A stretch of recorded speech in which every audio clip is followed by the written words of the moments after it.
Assalamualaikum warahmatullahi wabarakatuh. Nama saya Bektinusa Pramana. Saya mahasiswa jurusan Desain Produk Universitas Telkom. NIM saya 1602200020. Saya dari kelas DP 4403A. Di sini saya akan mempresentasikan tentang akulturasi dalam budaya Islam dan budaya Jawa di Pulau Jawa, serta asimilasi dalam budaya Tionghoa dan budaya Nusantara di Jawa. Yang pertama, kita mulai dari akulturasi. Akulturasi dapat didefinisikan sebagai proses sosial yang timbul bila suatu kelompok manusia dengan suatu kebudayaan tertentu dihadapkan dengan unsur-unsur dari suatu kebudayaan asing dengan sedemikian rupa, sehingga unsur kebudayaan asing itu lambat laun diterima dan diolah dalam kebudayaan sendiri tanpa menyebabkan hilangnya kepribadian kebudayaan itu sendiri.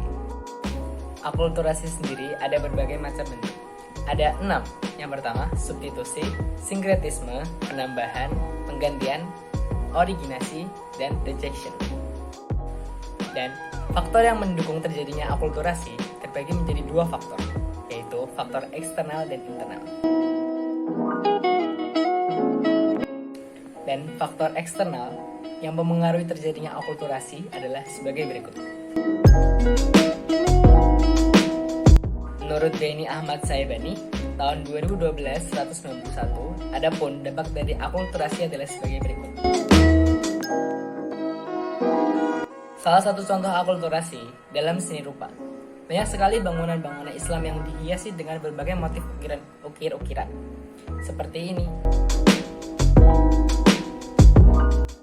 Yang kedua, kita lanjut ke asimilasi. Asimilasi sendiri adalah suatu proses sosial yang ditandai dengan adanya usaha-usaha mengurangi perbedaan-perbedaan yang terdapat antara perorangan atau kelompok-kelompok manusia dan juga meliputi usaha-usaha untuk mempertinggi kesatuan tindak, sikap, dan proses mental dengan memperhatikan kepentingan-kepentingan dan tujuan-tujuan bersama. Asimilasi dapat terbentuk apabila terdapat 3 persyaratan berikut. Golongan yang biasanya mengalami proses asimilasi adalah golongan mayoritas dan beberapa golongan minoritas. Dalam hal ini, kebudayaan minoritaslah yang mengubah sifat khas dari unsur-unsur kebudayaannya dengan tujuan menyesuaikan diri dengan kebudayaan mayoritas.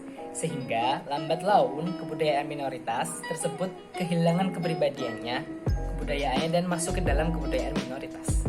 Proses asimilasi dapat timbul bila ada kelompok-kelompok manusia yang berbeda kebudayaannya. Dan berikut ini adalah beberapa faktor yang menghambat dan mendorong terjadinya asimilasi.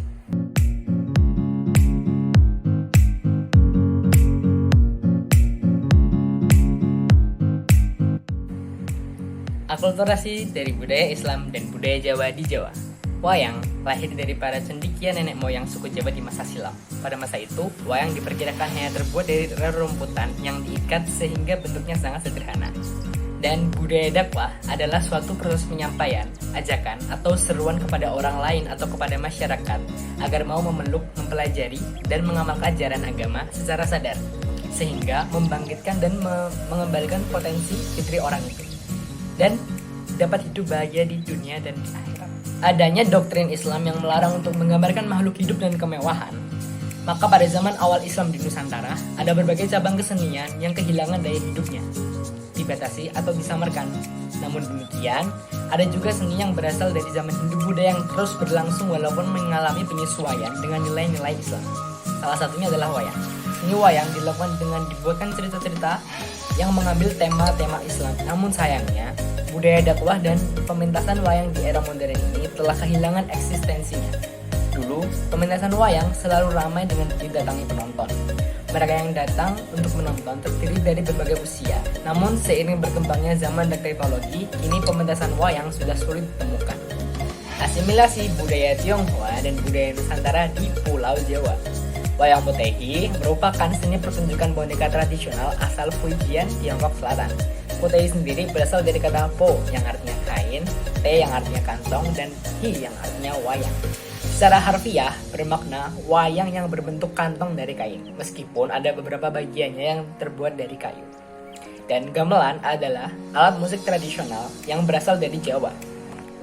Banyak sekali masyarakat yang mencintai kesenian gamelan ini. Menurut bahasa Jawa, kata gamelan berasal dari kata gamel yang berarti memukul atau menabuh, sedangkan imbuhan an merupakan bentuk kata benda. Menurut sejarahnya, wayang potehi dibawa migran asal Tiongkok ke Nusantara sekitar abad ke-16 dan menyebar ke beberapa kota di Pulau Jawa. Wayang potehi bukan hanya sarana hiburan, tapi juga memiliki fungsi ritual. Dan sejarah dari alat musik Jawa atau gamelan ini, alat musik gamelan pada awalnya merupakan salah satu kesenian musik Nusantara, campuran antara kebudayaan Hindu-Buddha. Dalam sejarahnya, alat musik gamelan Jawa dibuat berdasarkan relief yang terdapat pada Candi Borobudur abad ke-9. Wayang potehi tidak hanya sekedar sebagai seni pertunjukan, tetapi juga mempunyai fungsi sosial dan ritual. Misi yang dikandung dalam cerita wayang potehi tidak jauh berbeda dengan wayang pada umumnya.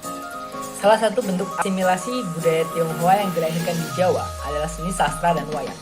Salah satu faktor yang memperlancar proses asimilasi budaya Tionghoa Jawa adalah persamaan nilai-nilai sosial budaya yang terkandung dalam cerita atau kisah dalam wayang. Namun sayangnya berkurangnya kesadaran generasi muda zaman sekarang terhadap keharusan untuk melestarikan budaya tradisional membuat wayang potehi hampir punah.